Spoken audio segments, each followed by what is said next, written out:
இன்றைய தினம் நாம் வாசித்த சங்கீதங்களின் புஸ்தகம் 50வது அதிகாரம், அதனுடைய கடைசி வசனம், ஸ்தோத்திர பலியிடுகிறவன் என்னை மகிமைப்படுத்துகிறான், தன் வழியை செவ்வைப்படுத்துகிறவனுக்கு தேவனுடைய ரட்சிப்பை வெளிப்படுத்துவேன் என்று சொல்லி அங்கே சொல்லப்பட்டிருக்கிறது. பிரியமானவர்களே, நானும் நீங்களும் கர்த்தரை ஸ்தோத்திரம் செய்வது எப்பொழுது என்று சொன்னால், கர்த்தர் நமக்காக நன்மை செய்யும் பொழுது, நம்முடைய வாழ்க்கையில் புதிதான ஏதாவது ஒரு காரியம் செய்யும் பொழுது, ஒரு மேலான மிகவும் தடங்களான இருந்த காரியம் அதி சீக்கிரத்தில் அந்த தடங்களை எல்லாம் மாற்றி கர்த்தர் செய்யும் பொழுது கர்த்தருக்கு நாம் ஸ்தோத்திரம் செய்யும். ஆனால் ஸ்தோத்திரம் மட்டுமல்ல, இங்கே சொல்லப்பட்டு ஸ்தோத்திர பலியிடுகிறவன். That means it's a sacrifice of praise. அப்போது நம்ம ஏதோ ஒன்று பலியிடுறதுனாக்கா நம்ம கையிலிருந்து கொஞ்சம் செலவாகணும், கொஞ்சம் வேதனையோடு கூட செய்யணும். அப்படி செய்யும்போது, அப்படின்னா வேதனையின் மத்தியிலும் கர்த்தரை துதிக்கிறவன், பிரயாசத்தின் மத்தியிலும் கர்த்தரை துதிக்கிறவன், போராட்டத்தின் மத்தியிலும் கர்த்தரை துதிக்கிறவன், துயரத்தின் மத்தியிலும் கர்த்தரை ஸ்தோத்திரம் செய்கிறவன் என்ன செய்கிறான்? என்னை மகிமைப்படுத்துகிறான் என்று சொல்லுகிறது. எல்லாம் சுகமமாக இருக்கும் பொழுது, எல்லாம் சுமூகமாக இருக்கும் பொழுது ஸ்தோத்திரம் செய்வது எளிதான காரியம். ஆனால் போராட்டத்திலும் பிரச்சனையிலும் துக்கத்திலும் கண்ணீரிலும் இருக்கும் பொழுது நம்மை துதிப்பது மிகவும் கடினமான காரியம். ஆனால் அதன் மத்தியிலும் நாம் துதிக்கும் பொழுது கர்த்தரை நாம் மகிமைப்படுத்துகிறோம். இரண்டாவது பாகம் பார்க்கும் பொழுது, தன் வழியை செவ்வைப்படுத்துகிறவனுக்கு தேவனுடைய ரட்சிப்பை வெளிப்படுத்துவேன். அப்போது நம்முடைய ஒவ்வொருவருடைய வழிகளும் எப்படிப்பட்டான வழிகள் என்று சொல்லி பார்க்கும் பொழுது, நீதிமொழிகளின் புஸ்தகம் 16வது அதிகாரம் 2வது வசனம், அதுபோல் நீதிமொழிகள் 21:2வது வசனம் பார்க்கும் பொழுது, நம்முடைய ஒவ்வொருவருடைய மனுஷனுடைய வழிகளும் நல்லதென்றும் செம்மையானதென்று நமக்கு தோன்றும், ஆனால் நம்முடைய இருதயத்தையும் ஆவியும் நிறுத்து பார்க்கிறவர் நம்முடைய தேவனானவர் என்று அங்கு சொல்லப்பட்டிருக்கு. அப்படி என்றால் நமக்கு நம்முடைய வழி நல்லதென்று தோன்றினாலும் அது நல்லதா இல்லையா என்று தீர்மானிக்கிறவர் யார்? நம்முடைய தேவனானவர், நம்முடைய கர்த்தர். அதனால் இங்கே சொல்லப்படுது, செவ்வைப்படுத்துகிறவனுக்கு, தன் வழியை செவ்வைப்படுத்துகிறவனுக்கு தேவனுடைய ரட்சிப்பை வெளிப்படுத்துவேன். அப்படின்னா நம்முடைய வழியை எப்படியாக நாம் செவ்வைப்படுத்தலாம் என்று சொல்லி ஒரு சில காரியங்களை நாம் தியானிக்க போகிறோம். எபிரேயருக்கு எழுதின நிருபம் அதனுடைய 11வது அதிகாரம் 31வது வசனம், யாராவது ஒருவர் சத்தமாய் வாசிக்கும்படியே கேட்டுக்கொள்கிறேன்.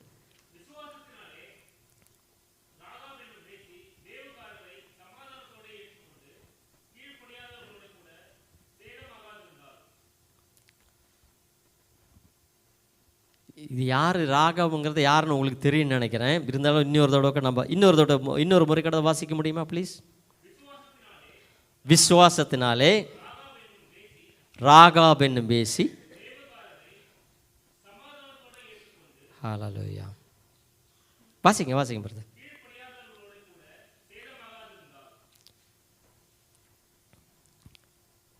விசுவாசத்தினாலே ராகாப் என்னும் பேசி வேவுகாரரை சமாதானத்தோடு ஏற்றுக்கொண்டு கீழ்ப்படியாதவர்களோடு கூட சேதமாகாதிருந்தாள் என்று அங்கு பார்க்கிறோம்.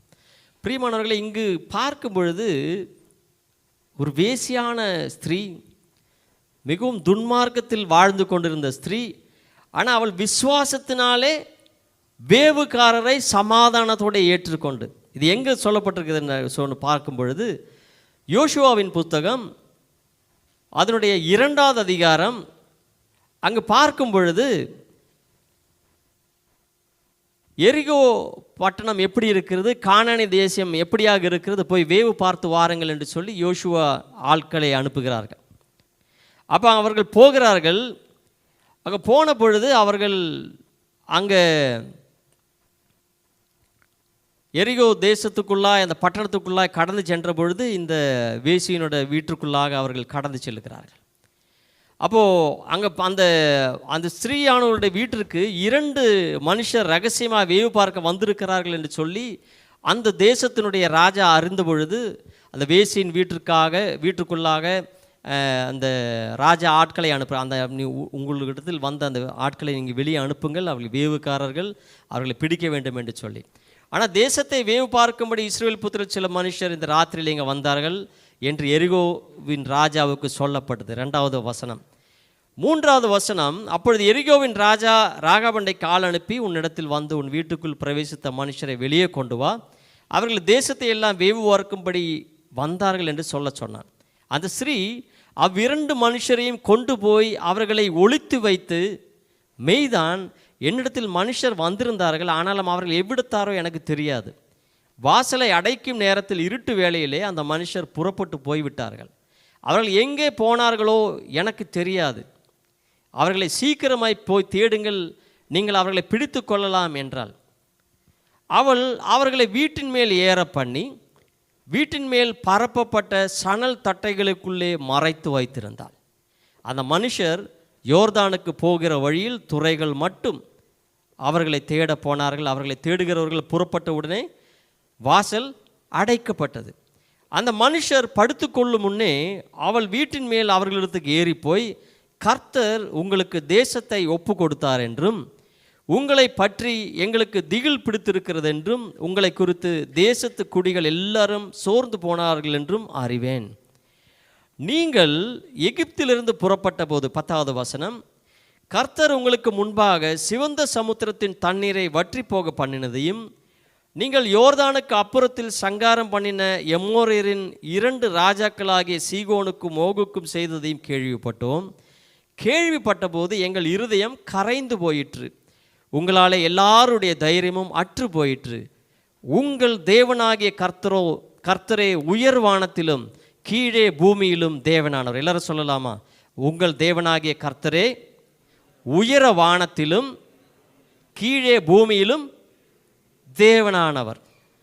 இப்போதும் நான் உங்களுக்கு தயவு செய்தபடியினால் நீங்களும் என் தகப்பன் குடும்பத்திற்கு தயவு செய்வோம் என்று கர்த்தர் பேரில் எனக்கு ஆணையிட்டு, நீங்கள் என் தகப்பனையும் என் தாயையும் என் சகோதரனையும் சகோதரிகளையும் அவர்களுக்கு உண்டான எல்லாவற்றையும் உயிரோடைய வைத்து எங்கள் ஜீவனை சாவுக்கு தப்புவிக்கும்படி எனக்கு நிச்சயமான அடையாளத்தை கொடுக்க வேண்டும் என்றாள். அப்பொழுது அந்த மனுஷர் அவளை நோக்கி, எங்கள் ஜீவனே உங்கள் ஜீவனுக்கு ஈடு, நீங்கள் எங்கள் காரியத்தை வெளிப்படுத்தாதிருந்தால் கர்த்தர் எங்களுக்கு தேசத்தை கொடுக்கும்போது நாங்கள் தயையும் சத்தியமும் பாராட்டுவோம் என்றார்கள். அதை சொன்ன பிறகு அவர்களை 2 பேர் என்ன சொல்கிறாங்க, ஜன்னல் வழியாக கயிறு கட்டி இறக்கி விடுகிறார்கள்.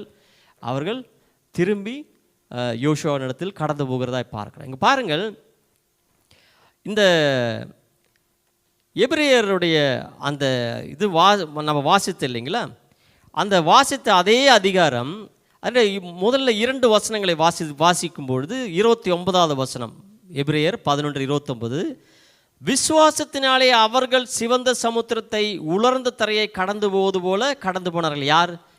இஸ்ரவேல் ஜனங்கள். எகிப்தியர் அப்படி செய்ய துணிந்து அமிழ்ந்து போனார்கள். இது எந்த இடத்துல இருக்குனாக்கா, நீங்கள் எல்லாரும் தயவு செய்து முடிஞ்சால் இன்றைக்கி நைட்டே படுக்கிறதுக்கு முன்னே இந்த அதிகாரத்தை படிச்சுட்டு படுக்கணும், சரிங்களா? இது யாத்ராகமத்தின் புத்தகம் 14வது அதிகாரத்தில் இருக்குது, எக்ஸோடஸ் சாப்டர் 14. அதில் பார்க்கும்பொழுது அவர்கள் எல்லோரும் கடந்து செல்லுகிறார்கள். எகிப்திலிருந்து அடிமைகளாக இருந்த இஸ்ரவேல் ஜனங்கள் எல்லாரையும் மோசையை கொண்டு போகிறார். ஆனால் இப்பொழுது அவர்களுக்கு முன்பதாக சிவந்த சமுத்திரம் இருக்கிறது, பின்பதாக அவர்களை துரத்தி கொண்டு இவர்களை பிடித்து மீண்டுமாய் அடிமையாக்க வேண்டும் என்று சொல்லி எகிப்திய ராஜா பார்வோன் அநேக குதிரைகளோடு, அநேக ரதங்களோடு, அநேக ஆட்களோடு வருகிறார். இவர்களை பார்த்து அவர்கள் பயப்படுகிறார்கள். அப்பொழுது மோசே சொல்லுகிறார், 13வது வசனம் வாசித்து பார்த்தீங்கன்னா, யாத்ராகமம் 13:14, நீங்கள் பயப்படாதிருங்கள், நீங்கள் சும்மா இருங்கள், நீங்கள் ஒன்றும் கவலைப்படாதீங்க, இன்றைக்கி நீங்கள் பார்க்குற எகிப்தில் நீங்கள் பார்க்க போகிறதில்லை அப்படி சொல்லுகிறார். 14வது வசனம், யுத்தம் கர்த்தருடையது என்று சொல்லுகிறார். நீங்கள் சும்மா இருந்தால் போதும், யுத்தம் கர்த்தர் செய்வார் என்று அங்கே சொல்லுகிறார். அதை தொடர்ந்து பார்க்கும்பொழுது கர்த்தரானவர் எப்படியெல்லாம் இவர்களை கையாள வேண்டும், எப்படியாக யுத்தம் செய்ய வேண்டும், எப்படியாக போராட வேண்டும் என்றும் எல்லாம் சொல்லிவிட்டு அவர்கள் சொல்லுகிறார். அப்பொழுது அதை சொன்ன விதமாக மோசே என்ன சொல்கிறார், கைகளை உயர்த்தி அந்த கோலை உயர்த்தி அந்த கடலுக்கு நேராக காண்பித்த பொழுது சமுத்திரம் 2ஆக பிளந்தது. அவர்கள் வெட்டாந்தரை வழியாக அக்கறை போய்கொண்டிருந்தார்கள். இவர்களும் அவர்களை பின்தொடர்ந்து, எகிப்தியர்களும் அவர்களை பின்தொடர்ந்து பிடிக்க வேண்டும் என்று சொல்லி போன பொழுது அங்கு மிகவும் அற்புதமான ஒரு காரியம் நடந்தது. என்ன நடந்தது என்று சொன்னால், இஸ்ரவேல் ஜனங்களுக்கு முன்பதாக போய்கொண்டிருந்த தூதனானவர் அவர்களுக்கு பிறகாக வந்து நின்றார். அப்படி என்றால் எகிப்தியருக்கும் இஸ்ரவேலுக்கு நடுவே தூதனானவர் நிற்கிறார். அதே போல் அவர்களை நடத்தி கொண்டிருந்த மேகமும் அவர்களுக்கு நடுவாக வந்து நின்றது. இப்பொழுது பார்க்கும் பொழுது அதை முழுமையாக வாசியுங்கள், நன்காய் உங்களுக்கு புரியும். அப்போது அந்த மேகத்தின் ஒரு பாகம், எகிப்தியருக்குள்ள பாகம் இருளும் அந்தகாரமும் கொடுத்து கொண்டது. இருளாக இருந்தது, அவர்களுக்கு நடக்க முடியவில்லை, முன்பதாக கடந்து செல்ல மிகவும் சிரமமாக இருந்தது. ஆனால் இஸ்ரவேல் பக்கமாக இருந்த அந்த அந்த மேகமோ அவர்களுக்கு வெளிச்சத்தை கொடுத்து கொண்டிருந்தது. நல்லா புரிந்து கொள்ளுங்கள் பிரியமானவர்களே. அப்போ அந்த வெளிச்சத்தில் அவர்கள் வெட்டாந்தரையில் கடந்து போய் கொண்டிருக்கிறார்கள். ஒரு நேரம் வந்த பொழுது கர்த்தர் சொல்லுகிறார், அந்த மோசே எடுத்து சொல்லுகிறார், நீ கைகளை உயர்த்தி சமுத்திரத்துக்கு நேராக உயர்த்த. இவர்கள் எல்லாம் கடந்து போய் விட்டார்கள். இஸ்ரவேல் ஜனங்கள் எல்லாம் அக்கறை போய் சேர்ந்தாகிவிட்டது. இப்பொழுது இவர்கள் எல்லாரும், எகிப்தியர்கள் எல்லாம் கடலுக்கு நடுவே போய் கொண்டிருக்கிறார்கள். இப்பொழுது மோசே கை உயர்த்தின அந்த க்ஷணத்தில் அந்த வெட்டாந்தரையாக இருந்த இடங்களில் எல்லாம் நடந்து கொண்டிருந்த எகிப்தியர்கள் மேல் எல்லா தண்ணீரும் வந்து அமிழ்ந்து போகும்படியாக அவர்களை மூடி போட்டது. அவர்கள் எல்லோரும் இறந்து போனார்கள். அதில் ஒருவன் கூட தப்பவில்லை என்று அங்கு பார்க்கிறோம். இங்கு பார்க்கும் பொழுது இந்த காரியம் நடந்து கொண்டிருந்த அந்த காரியத்தில் பார்க்கும் பொழுது கர்த்தர் 3 முறை தேவனுடைய நாமம் மகிமைப்பட வேண்டும் என்று சொல்லுகிறதாய் பார்க்கிறோம். அதனுடைய 4வது வசனத்தை யாராவது வாசிங்க. யாத்ராகமம் 14வது அதிகாரம் 4வது வசனம். ஹல்லேலூயா.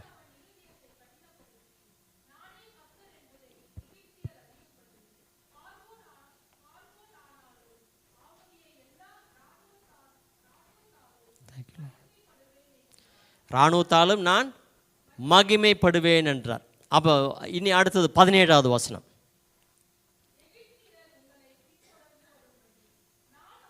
ஹல்லேலூயா.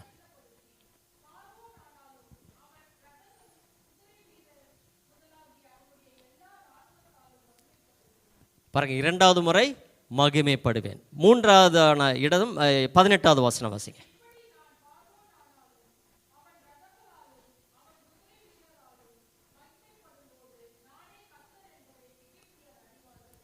ஹல்லேலூயா. அங்கே பாருங்கள், உங்களுக்கு ஒரு நாளும் மறக்க முடியாத மாதிரி ஒரு காரியம் நான் சொல்லித்தரேன், சரிங்களா? 3G எத்தனை பேருக்கு இந்த 3G எல்லாருக்கும் தெரியும். இப்போ 5G வரைக்கும் வந்துருச்சு இல்லைங்களா? 3G என்னென்னா காட் கெயின்ஸ் க்ளோரி, சரிங்களா? கர்த்தர் தன்னை தன்னுடைய மகிமையை அவர் வர்த்திக்க பண்ணுகிறார். எப்படியாக வர்த்திக்க பண்ணுகிறாங்க பாருங்கள். நான் அந்த எகிப்தியரை நான் சாகடிக்கும் பொழுது, கொல்லும் பொழுது, அவர்களை நிர்மூலமாக்கும் பொழுது நான் மகிமைப்படுவேன். 4வது வசனத்தில் மகிமைப்படுவேன், 17வது வசனத்தில் மகிமைப்படுவேன், 18வது வசனத்திலையும் மகிமைப்படுவேன். இப்படி மகிமைப்படுறதுனால அவருக்கு மகிமை அதிகமாகுதா? ஏன்? அவர் ஏற்கனவே மகிமை உள்ளவர் தானே, இல்லைங்களா? அவருடைய மகிமையை குறித்து இஸ்ரவேல் ஜனங்களுக்கு தெரியும். ஏன் அவர் மகிமைப்படணும் சொல்லுங்கள் பார்க்கலாம். ஏன் மகிமைப்படணும்னா, நம்ம வாசித்த வசனம் நீங்கள் கவனிச்சிங்களான்னு எனக்கு தெரியல. 2வது யோசுவாவின் புத்தகம் அதனுடைய 10வது வசனத்தை நீங்கள் வாசிக்கும் பொழுது இங்கே என்ன பார்த்தோம்? நீங்கள் எகிப்திலிருந்து புறப்பட்ட போது, இது யார் சொல்கிறா? ராகாப் சொல்கிறாங்க. கர்த்தர் உங்களுக்கு முன்பதாக சிவந்த சமுத்திரத்தின் தண்ணீரை வற்றி போக பண்ணினதையும், நீங்கள் யோர்தானுக்கு அப்புறத்தில் சங்காரம் பண்ணின எமோரின் 2 ராஜாக்களாகிய சீகோனுக்கு ஓகி செய்தையும் கேள்விப்பட்டோம். கேள்விப்பட்ட போது எங்கள் இருதயம் கரைந்து போயிற்று. பயந்து போயிட்டாங்க. உங்களால் எல்லாருடைய தைரியமும் அற்று போயிற்று. அதோடு கூட நிறுத்தினாங்களே இல்லை. அவருடைய அந்த ஸ்திரீயுடைய ராகாவுடைய விசுவாச அறிக்கை, உங்கள் தேவனாகிய கர்த்தரே உயர வானத்திலும் கீழே பூமியிலும் தேவனானவர். அப்போது இந்த 3 முறை அவர்கள் அந்த மகிமைப்படுத்துவேன் சொன்ன அந்த செய்த செயல் அந்நிய ஜாதியாக இருந்த, கானானிய ஸ்திரீயாக இருந்த இவளுக்கு காதில் எட்டி இருக்கிறது. இங்கே பாருங்கள், அந்த சிவந்த சமுத்திரத்தை அவர்கள் கடந்து போகும் பொழுது அவர்களை வழி நடத்தினவர் யார்? மோசே வழி நடத்தினார் இல்லைங்க, தலைவராக இருந்து வழி நடத்தினார். அதுபோல் அந்த எரிகோ பட்டணத்தை பிடிக்கும்படியாக அவர்கள் இஸ்ரவேல் ஜனங்கள் போகும்பொழுது யார் அவர்களை வழி நடத்தினார்கள்? இஸ்ரவேலரை இருக்கீங்களா? சத்தமாக சொல்லுங்கள், தப்பாக சொன்னாலும் நான் கரெக்ட் பண்ணிடுறேன். யோசுவா, சரிங்களா? அப்போ மோசையோட அடுத்த சக்ஸஸர் யாராக இருந்தாங்க? யார் அடுத்த லீடர்? யோசுவா தான் நடத்தி கொண்டிருந்தார். ஆனால் இந்த ஸ்திரீயை யாராவது வழி நடத்தினாங்களா? யாராவது வழி நடத்துனாங்க? யாரும் வழி நடத்தலை. தேவன் செய்த அந்த மகிமையான கிரியை தான் அவருடைய வாழ்க்கையில் விசுவாசம் வர்த்திக்க செய்தது. அதனால தான் வேவுகாரரை அவள் சமாதானமாய் அவள் பாதுகாத்தால், அவள் வழி நடத்தினாள். அதனால தான் அந்த விசுவாச அந்த வீரர்கள் நிறைந்த அந்த எபிரேயர் 11வது அதிகாரத்தில் அவருடைய பெயரும் வந்தது. புரியுதுங்களா நான் சொல்கிறது? அப்போது நானும் நீங்களும் நம்முடைய வாழ்க்கை நம்ம இந்த சங்கீதங்களின் புஸ்தகம் 50வது அதிகாரம் கடைசி வசனம், செவ்வைப்படுத்துகிறவனுக்கு தன் வழியை செவ்வைப்படுத்துகிற தேவனுடைய ரட்சிப்பை வெளிப்படுத்துவேன். அப்போ இந்த இவளுக்கு எப்படி ரட்சிப்பு கிடைத்தது என்று பார்க்கும் பொழுது, இவர்கள் எல்லோரும் எரிகோவுக்கு கடந்து செல்லுகிறார்கள். தேவன் சொன்னபடியே அவர்கள் 6 நாள் ஒவ்வொரு முறை சுற்றுகிறார்கள். 7வது நாள் 7 முறை சுற்றுகிறார்கள். அதை தொடர்ந்து அந்த மதில்கள் இடிந்து விடுகிறது. அவர்கள் நேராக கடந்து செல்லுகிறார்கள். அந்த 6வது அதிகாரம் நீங்கள் வாசிக்கும் பொழுது, அந்த யோசுவாவின் புத்தகத்தில் நீங்கள் வாசிக்கும் பொழுது நீங்கள் காணலாம், அந்த இடத்துல யோசுவா சொல்லுகிறார், நீங்கள் சொன்ன அந்த ராகாப் அந்த ஸ்ரீயும் குடும்பத்தையும் நீங்கள் வெளியே கொண்டு வாருங்கள், அவர்களை மட்டும் அழிக்காதீர்கள், பாக்கி எல்லாரையும் அழிச்சிடுங்க அப்படின்னு சொல்லுகிறார். புரியுதுங்களா? அப்போது இந்த ராகாபு அந்த காண்பித்த அந்த விசுவாசம், தேவன் மேல் வைத்த அந்த விசுவாசம், தேவன் மேல் வைத்த அந்த பற்றுதல் அவளையும் அவருடைய குடும்பத்தையும் ரட்சித்ததா இல்லையா? ரட்சித்தது. அப்போ முதலாவதாக அவர்கள் ரட்சித்தது. இரண்டாவதாக பார்க்கும் பொழுது, இதே ராகாப் இயேசுவின் வம்ச வரலாறுக்குள்ளாக அவர்கள் வந்தார்கள். அந்நிய ஸ்திரீ, மிகவும் மோசமான வாழ்ந்து கொண்டிருந்த ஸ்திரீ. ஆனால் எப்பொழுது இஸ்ரவேல் ஜனங்கள் அந்த எரிகோவை பிடித்த பொழுது அவர்களோடு கூட இணைந்தாரோ, அவருடைய பழைய வாழ்க்கையெல்லாம் விட்டுவிட்டு புதிய வாழ்க்கையை அவள் வாழ ஆரம்பித்தாள். அப்பொழுது நானும் நீங்களும் செய்ய வேண்டியது என்னவென்று சொன்னால், ஒவ்வொரு நாளும் தேவன் நமக்கு செய்திருக்கிற அந்த காரியங்களை நாம் அறிகிறது நல்லது. எல்லாரும் சொல்லுங்கள், அறிகிறது நல்லது. நோயிங் இஸ் குட், பட் அதோடு கூட நின்று விடக்கூடாது. அதை விசுவாசித்து அதன்படி நாம் செயல்படுகிறவர்களாய் நாம் இருக்க வேண்டும். யாக்கோபு 2வது அதிகாரம் 25வது வசனத்தை வாசியுங்கள். யாக்கோபு 2வது அதிகாரத்தை நீங்கள் வாசித்து பார்த்தீங்கன்னா, கிரியைகள் இல்லாத விசுவாசம் செத்தது என்று சொல்லப்பட்டிருக்கிறது. அதனுடைய 21வது வசனம் வாசிங்க, அப்புறம் 25 வாசிங்க. ஹல்லேலூயா. நம்முடைய பிதாவாகிய ஆபிரகாம் தன் குமாரன் ஈசாக்கை பலிபீடத்தின் மேல் செலுத்தின போது கிரியைகளினாலே அல்லவோ நீதிமானாக்கப்பட்டான். கிரியைகளால் அல்லவோ அவன் நீதிமானாக்கப்பட்டான். 25வது வசனம் வாசிங்க. அந்தபடி ராகாப் என்னும் வேசியும், அந்தபடி ராகாப் என்ற வேசியும் தூதர்களை ஏற்றுக்கொண்டு வேறு வழியாய் அனுப்பிவிட்ட பொழுது கிரியைகளினாலே அல்லவோ நீதி உள்ளவளாக்கப்பட்டாள். கிரியைகளால் அல்லவோ அவள் நீதி உள்ளவளாக்கப்பட்டாள். பாருங்க, அப்போ அவளுக்கு விசுவாசம் தேவன் மேல் இருந்தது.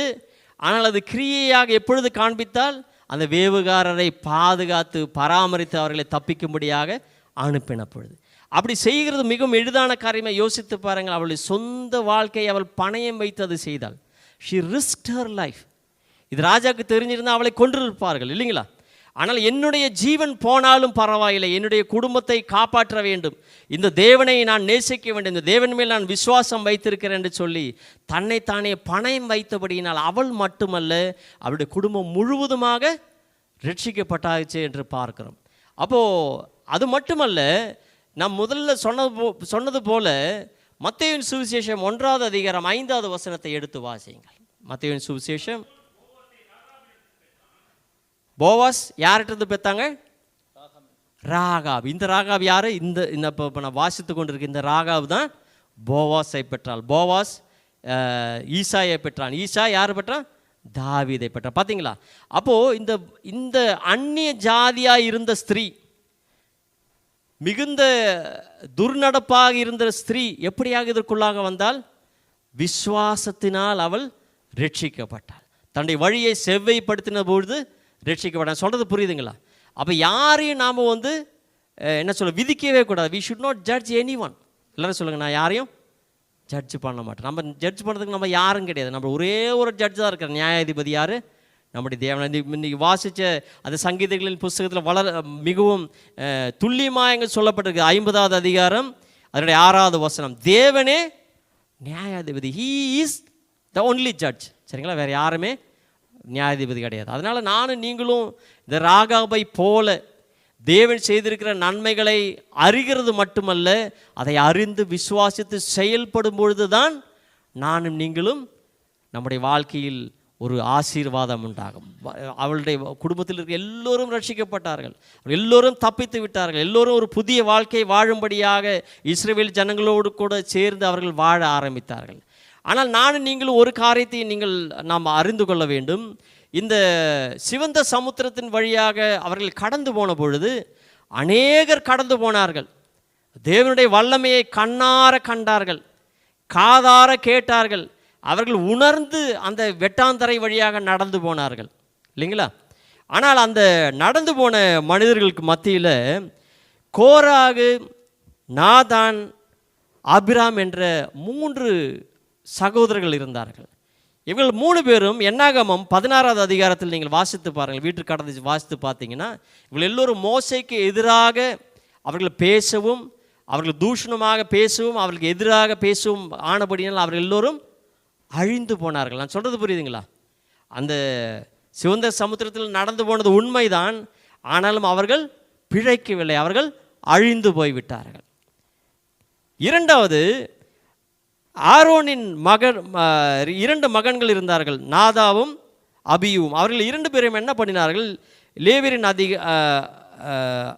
அதிகாரம் 10வது அதிகாரம் 1 முதல் 2 வசனங்களை வாசிக்கும் பொழுது, அவர்கள் பலி செலுத்தும்படியாக அந்நிய அக்னியை அவர்கள் கொண்டு வந்தபடியினால் அந்த தேவனானவர் அவர்களை அடித்தபடியினால் அவர்கள் இறந்து விட்டார்கள். இவர்களும் அந்த சிவந்த சமுத்திரத்தில் கடந்து வந்தவர்கள் தான்.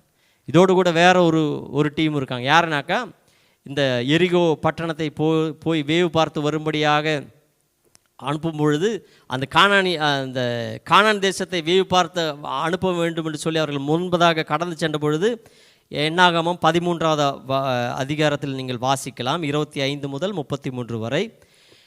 12 வேவுகாரர்கள் போனார்கள். அந்த 10 வேவுகாரர்கள் நெகட்டிவான ரிப்போர்ட்டை கொடுத்தார்கள். 2 வேவுகாரர்கள் மட்டும் இது நாம் அந்த கானானி தேசத்தை நம்ம பிடிக்கலாம், தேவன் உதவி செய்வார் என்று சொன்னார். யார் அந்த 2 பேர்? காலேபும் யோசுவாவும். அப்போ அந்த கர்த்தரானவர் சொல்லுகிறார், இந்த 2 நல்ல ரிப்போர்ட்டை கொண்டு வந்தவர்கள் மட்டும்தான் அந்த கானானி தேசத்திற்குள்ளாய் பிரவேசிப்பார்கள், மற்றவர்கள் எல்லோரும் அழிந்து போவார்கள் என்று சொன்னார். நான் சொல்கிறது புரியுதுங்களா? அப்போ தேவனுடைய அற்புதங்களை நாம் பெற்றுக்கொள்வதில் அல்ல, தேவன் அற்புதர் என்று நாம் அறிந்து கொள்வது மட்டுமல்ல, அந்த அற்புதத்தில் நாம் வழி நடக்கவும் நாம் அதை உணர்வும் செய்வது மட்டுமல்ல, அதோடு கூட நாம் நின்று விடக்கூடாது. அது மட்டும் நாம் இருந்தால் ஒருவேளை நாம் அழிந்து போகலாம். அதற்கு மாறாக, அதற்கு மேலாக இந்த ராகாபு செய்தது போல அவள் கர்த்தரை குறித்து அறிந்தால், கர்த்தரை குறித்து அவள் விசுவாசித்தால், விசுவாசத்தை கிரியையில் வெளிப்படுத்தினால், அவள் முழுமையாக தன்னுடைய வாழ்க்கையை மாற்றி அமைக்கும்படியாக தேவனண்டை அவளை ஒப்புவித்தால், அதனால் அவள் இயேசு கிறிஸ்துவின் வம்ச வரலாறுக்குள்ளாக வரும்படியாக கர்த்தர் கிருபை கொடுத்தார். நான் சொல்கிறது புரியுதுங்களா? அப்போ நானும் நீங்களும் எவ்வளவு தள்ளப்பட்டவர்களாக இருந்தாலும் சரி, எவ்வளவு சிறுமைப்பட்டவர்களாக இருந்தாலும் சரி, எவ்வளவு யாருக்கும் வேண்டாதவர்களாக இருந்தாலும் சரி, சங்கீதங்களின் புஸ்தகம் 9வது அதிகாரம் 9வது வசனத்தை வாசித்து பாருங்கள். நீங்கள் சிறுமைப்பட்டவர்களாக இருந்தாலும் உங்களுக்கு தஞ்சமாக, உங்களுக்கு அடைக்கலமாக, உங்களை உயர்த்தும்படியாக நம்முடைய தேவன் இருக்கிறார். ஹல்லேலூயா. அப்போ நம்முடைய தேவன் எப்படிப்பட்டவர்? நம்ம எவ்வளவு சிறுமைப்பட்டவர்களாக இருந்தாலும் சரி, எவ்வளவு மற்றவர்கள் நம்மை இழிவாய் பார்த்தாலும் சரி, நானும் நீங்களும் செய்ய வேண்டியது நம்முடைய தேவனை நோக்கி பார்த்து, தேவனை அறிகிற அறிவு மட்டும் போதாது, தேவனை விசுவாசிக்கிற விசுவாசம் மட்டும் போதாது, தேவனை விசுவாசிக்கிற விசுவாசத்தின்படியாக நம்முடைய வாழ்க்கையை மாற்றி அமைக்கும் பொழுது கர்த்தர் மேன்மேலும் நம்மை உயர்த்துவார், ஆசீர்வதிப்பார். நான் சொல்கிறது புரியுதுங்களா? அப்போ நானும் நீங்களும் ஆசீர்வதிக்கப்பட வேண்டும் என்று சொன்னால், if you want to be prosperous, if you want to be successful, நம்ம செய்கிறதெல்லாம் வாய்க்க செய்யணும் என்று நாம் நினைக்கிறோம் என்று சொன்னால், ஒரு காரியத்தை நாம் அறிந்து கொள்ள வேண்டும். யோசுவாவின் புஸ்தகம் 1வது அதிகாரம் 8வது வசனம். அங்கு சொல்லப்பட்டிருக்கிற யோசுவாவின் இடத்தில் தேவன் சொல்லுகிறார், நான் சொல்லப்பட்டிருக்கிற அந்த வார்த்தைகளுக்கு வலதுபுறமாகவோ இடதுபுறமாகவோ சாயாமல் அதை அப்படியே நீ கடைபிடித்தாயானால் நீ செய்வதெல்லாம் வாய்க்கும் என்று சொல்லப்படுகிறது. Whatever you do you will prosper and you will be successful. அப்போ நானும் நீங்களும் அநேக விதமாக நான் ஜெயிக்க வேண்டும், நான் எல்லாவற்றையும் மேற்கொள்ள வேண்டும், நான் விடுதலையோடு கூட வாழ வேண்டும், நான் ஆசீர்வாதமாய் வாழ வேண்டும் என்று நாம் முயற்சித்து கொண்டிருக்கிறோம். நம்முடைய சொந்த பலத்தினால் முயற்சிக்கிறோம், நம்முடைய சொந்த ஞானத்தினால் முயற்சிக்கிறோம். ஆனால் நாம் தவறி விடுகிறோம், நாம் தோற்று விடுகிறோம். ஏனென்று சொன்னால் நாம் கர்த்தரை போதுமான அளவு நாம் விசுவாசிப்பது கிடையாது. அப்படியே விசுவாசித்தாலும் அந்த விசுவாசத்தை நம்முடைய வாழ்க்கையில் கிரியையாக செயல்படும்படியாக நம்மை விட்டு கொடுப்பதில்லை. அதுதான் அதனுடைய காரியமாக இருக்குது. அப்போ அதனால் நாம் இன்றைய தினம் ஒரு தீர்மானம் எடுப்போம். ஆண்டவரே, இதில் சொல்லப்பட்டிருக்கிற எல்லா வார்த்தைகளும் ஆம் என்றும் ஆமேன் என்றும் இருக்கிறது. இதில் இருக்கிற வார்த்தைகள் எல்லாம் நம்முடைய வாழ்க்கையை வழி நடத்தக்கூடிய வழிகளை காண்பிக்கிற வசனமாக இருக்குது. 119 சங்கீதம் 105 வசனம் சொல்லுகிறது, அவருடைய வசனம் நம்முடைய கால்களுக்கு தீபமும் பாதைக்கு வெளிச்சமாக இருக்குது. His words are lamp unto my feet and light unto my path. அப்போ நமக்கு முன்பதாக ஏதாவது ஒரு குழி வைத்து இருக்கிறான்னு வச்சுக்க, ஒரு கனி வச்சிருக்கிறான்னு வச்சுங்களேன், ஒரு சத்ருவான வச்சா அது காண்பிக்கும்படியாக கர்த்தரானவர் அவருடைய வசனம் நம்மை அதை காண்பித்து தரும். புரியுதுங்களா? அதனால் நீங்கள் தைரியமாக இருங்க, ஒரு நாளும் பயப்படக்கூடாது. அதே மாதிரி நம்மை வழி நடத்துகிற வேறொரு இருக்கிறார், சத்திய ஆவியாகிய பரிசுத்த ஆவியானவர். யோவான் 16:13 சொல்லுகிறது, சத்திய ஆவியானவர் வரும்பொழுது எல்லா சத்தியத்திலும் உங்களை நடத்துவார். அப்போ நம்ம எல்லா சத்தியத்திலும் நடக்க வேண்டும் என்று சொன்னால் நாம் இந்த சத்திய வசனத்தை நாம் நேசிக்க வேண்டும், அந்த பரிசுத்த ஆவியானவரின் அபிஷேகத்தை பெற்றுக்கொள்ள வேண்டும். ஒருவேளை யாராவது பரிசுத்த ஆவியானவரின் அபிஷேகம் பெற்றுக்கொள்ளலைன்னா நீங்கள் தாராளமாக நீங்கள் கர்த்தரிடத்தில் கேட்கலாம். நம்ம மனுஷனாக இருக்கிற நம்முடைய பிள்ளைகள் கேட்கும்பொழுது நாம் நல்ல காரியங்கள் கொடுக்குறோமா இல்லையா? கொடுக்குறோம் இல்லைங்களா? அப்பத்தை கேட்கும்போது நம்ம தேளை கொடுக்குறோமா? இல்லை. முட்டை கேட்கும்போது பாம்பு கொடுக்குறோமா? இல்லை. நல்ல பொருட்களை கொடுக்குறோம். அப்போது நம்ம இப்படி இருக்கிற நம்ம மனுஷர்களே பிள்ளைகளுக்கு நல்லது செய்யும் பொழுது நம்முடைய பரிசுத்த அந்த தகப்பனிடத்தில் நாம் போய் கேட்கும்போது எவ்வளவாய் அவர் பரிசுத்த ஆவியானவர் தராமல் இருப்பார்? நிச்சயமாக அவர் தருவார். அதனால் நீங்கள் தைரியமாக நானும் நீங்களும் கேட்கணும். இப்போ நம்ம கர்த்தரை அறிந்தோம், கர்த்தரை விசுவாசித்திருக்கிறோம், அந்த விசுவாசத்தின்படி கிரியில் நம்ம வாழ்கிறோம். ஆனால் அநேக போராட்டங்கள் வருகிறது, அநேக சோதனைகள் வருகிறது. இந்த சோதனைகள் மத்தியில் நாம் மேற்கொள்ள நாம் என்ன செய்ய முடியும் பிரியமானவர்கள்? நம்முடைய சொந்த பலத்தினால முடியாது. அதற்காக பரிசுத்த ஆவியானவர் அபிஷேகம் எனக்கும் உங்களுக்கும் தேவை. ஏன் பரிசுத்த ஆவியானவர் நமக்கு தேவை என்று சொன்னால், நம்ம எல்லா நிலைமையிலும் கர்த்தருடைய வார்த்தையை நன்காய் புரிந்து கொள்ளும்படியாக, அவருடைய சித்தத்தின்படி ஜெபிக்கும்படியாக, நம்மை பலப்படுத்தி நடத்தும்படியாக, தைரியமாய் நடக்கும்படியாக கர்த்தர் நமக்கு கிருபை செய்வார். நான் சொல்கிறது புரியுதுங்களா? அப்போது நம்ம இயேசுவை நம்முடைய சொந்த இரட்சகராய் நாம் ஏற்றுக்கொண்டோம், நல்லது. அவர் சொந்த மீட்பராய் ஏற்றுக்கொண்டோம், நல்லது. பிதா, குமாரன், பரிசுத்த ஆவியானவர் நாமத்தினால் நாம் முழுக்கு ஞானஸ்நானம் எடுத்திருக்கிறோம், நல்லது. அதோடு கூட நின்று விடக்கூடாது பிரியமானவர்களே. அதை தொடர்ந்து நாம் வேதத்தை வாசிக்க வேண்டும், வேதத்தை தியானிக்க வேண்டும், அதன்படி வாழ வேண்டும். அதோடு கூடியும் நாம் நின்று விடக்கூடாது. பரிசுத்த ஆவியானவருக்காக, அபிஷேகத்துக்காக நாம் ஜெபிக்க வேண்டும். அதெல்லாம் பாஸ்டருங்களுக்கு, அதெல்லாம் எல்டர்ஸுங்களுக்கு, அதெல்லாம் பெரிய பெரிய ஊழியர்களுக்கு நீங்கள் நினைக்காதீங்க, எல்லாருக்கும் அவர் தருவார். அதனால தான் அந்த அப்போஸ்தலர் நடவடிக்கைகள் புஸ்தகத்தில் நீங்கள் வாசிக்கும் பொழுது 2வது அதிகாரம், எல்லோரும் சேர்ந்து ஜெபிக்கும் பொழுது ஒவ்வொரு தலையின் மேலும் தீயின் நாவுகள் வந்து இறங்கின. எல்லாருக்கும் சேர்த்து ஒரு நாவாக இறங்குச்சுன்னு சொல்லிச்சது இல்லை.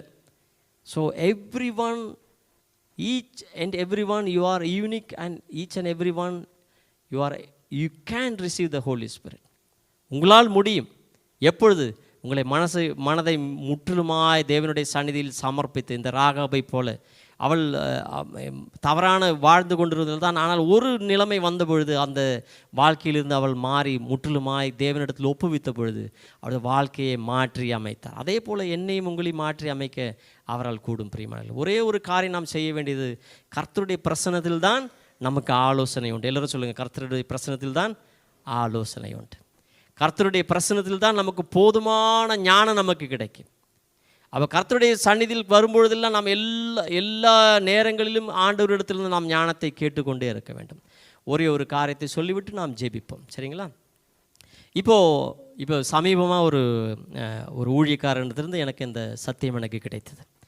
இங்கே பார்க்கும் பொழுது 6வது அதிகாரம் யோசுவாவின் புஸ்தகம், எல்லோரிடத்திலும் ஆண்டவர் சொல்லுகிறார், இந்த எரிகோ பட்டணத்தை நீங்கள் 6 முறை ஒவ்வொரு நாளும் சுற்ற வேண்டும். ஒவ்வொரு முறை 6 நாள் சுற்ற வேண்டும்.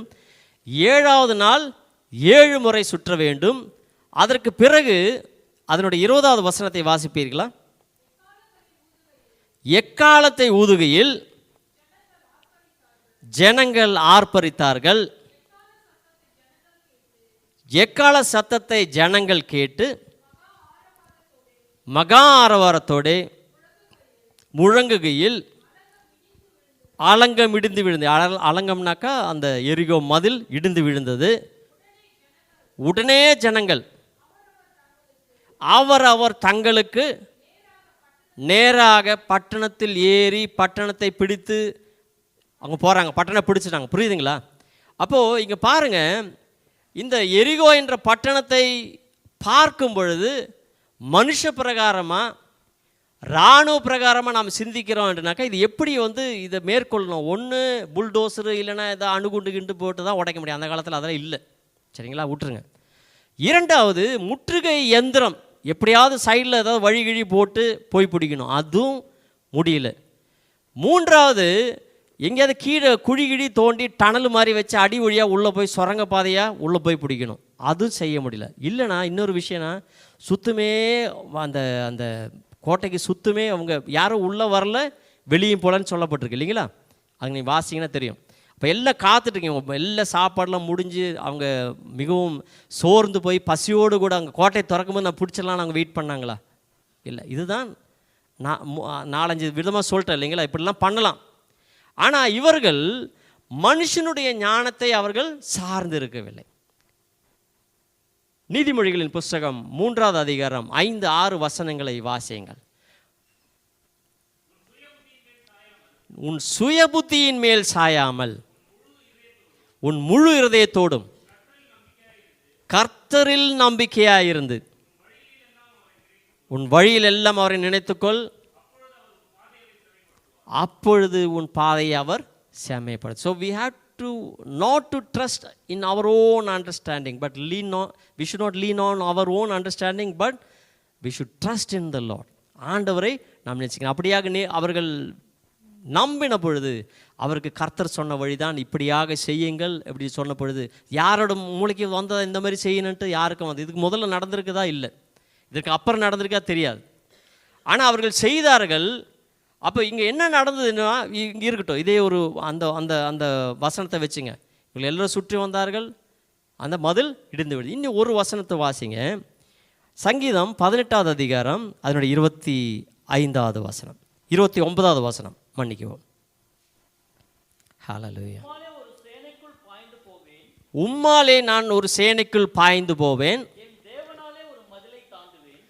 தேவனாலே நான் மதிலை தாண்டுவேன். இந்த 2 வசனங்களுக்கும் ஒரு என்ன சொல்கிறது, ஒரு காமனான ஃபேக்டர்ஸ் இருக்குது இல்லைங்களா? இந்த 20வது இந்த யோசுவா 6வது அதிகாரம் 20வது வசனமும் சங்கீதம் 18வது அதிகாரமும் 18வது அதிகாரம் 29வது வசனம் ஒரு காமனான ஃபேக்டர் இருக்குது. என்னென்ன ஃபேக்டர்னு சீக்கிரம் சொல்லுங்கள், போகலாம். சீக்கிரம் சொன்னால் சீக்கிரம் போகலாம். என்னென்ன காமன் ஃபேக்டர்ஸ்? மதில், 2 இடத்துலையும் மதில். சரி, அப்புறம் சேனை, இதுலேயும் சேனை இருக்குது, அதுலேயும் சேனை இருக்குது. சரி, ஏன்னா ரொம்ப ஈஸியான டெஸ்ட்டு, ஆன்சர் எல்லாம் ஃப்ரண்டில் வச்சுட்டு கேட்டாலும் சொல்ல மாட்டேங்கிறீங்க. தேவன். ஹல்லேலூயா. அப்போது 2 இடத்துலையும் மதில் இருக்குது, சேனி இருக்குது, தேவனும் இருக்கிறார் இல்லைங்களா? ஆனால் என்ன வித்தியாசம்னு பார்த்தீங்கன்னா, இது காமனாக இருக்குது, எல்லாம் ஒரே மாதிரி இருக்கிறது, காமனாக இருக்குது. அப்போது எரிகோ மதில் சுற்றுமாக மனிதர்கள் இருக்கிறார்கள், சேனைகள் இருக்கிறார்கள், அவர்களோடு கூட தேவனும் இருக்கிறார். இங்கே சங்கீதங்களின் புஸ்தகம் 18வது அதிகாரம் 29வது வசனம் சொன்னால், நான் சேனைக்குள் பாய்ந்து போவேன், கர்த்தரால் நான் மதிலை தாண்டுவேன், I will leap over the wall என்று சொல்லப்பட்டிருக்கிறது இல்லைங்களா? அப்போது 2 இடத்துலையும் பார்த்தீங்கன்னா கர்த்தருடைய வல்லமை அங்கு வெளிப்பட்டு இருக்கிறது. எப்படின்னா, எரிகோ மதிலை பார்க்கும் பொழுது இவர்கள் தேவன் சொன்னது போலவே அவர்கள் சுற்றி நடந்தார்கள், அவர்கள் ஆர்ப்பரித்தார்கள், அவர்கள் மிகவும் சத்தமாக ஆரவாரத்தோடு முழங்கினார்கள். அந்த மதில் இடிந்து விழுந்தது. இவர்கள் தேவனுடைய வார்த்தைக்கு கீழ்ப்படிந்து அதே போல செய்த பொழுது தேவனுடைய வல்லமை அந்த மதில்கள் மேல் இருக்கிற கற்களில் போய் பதித்தது. நான் சொல்கிறது புரியுதுங்களா?